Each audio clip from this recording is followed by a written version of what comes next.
Dr. Sully here, and I've made other videos on this, but trap is designed to be run when number one takes the quarterback. So when the player over the tackle takes the quarterback on zone dive, you trap to the void and run up inside of it. However, and you could see this with Air Force, and I've had conversations with Air Force about this.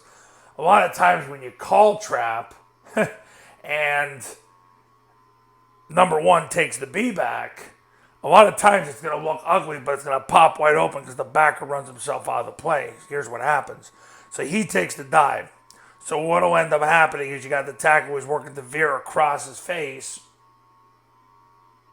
Okay, if he can't veer across it by the third step, he'll end up redirecting, but the guard is going to end up trapping the guy taking the dive.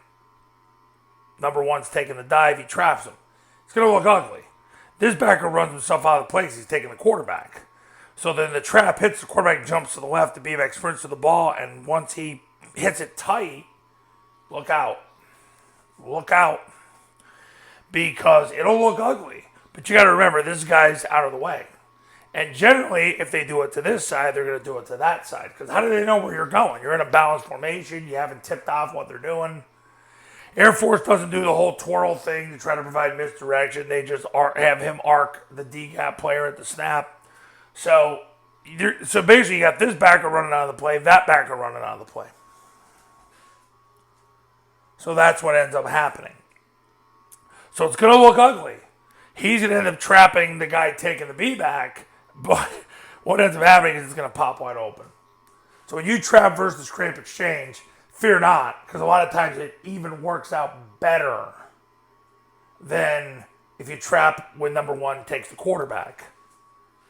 That's the thing about the trap. Trap is a fascinating concept simply because it's an all-encompassing concept. It's meant to be run to trap to the void when number one takes the quarterback. You trap because there's space.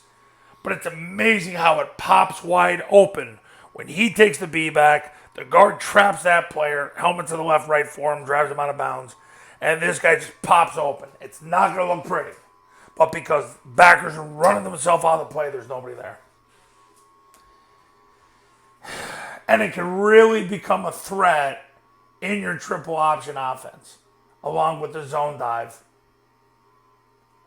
and the mid-triple and the toss. Really something.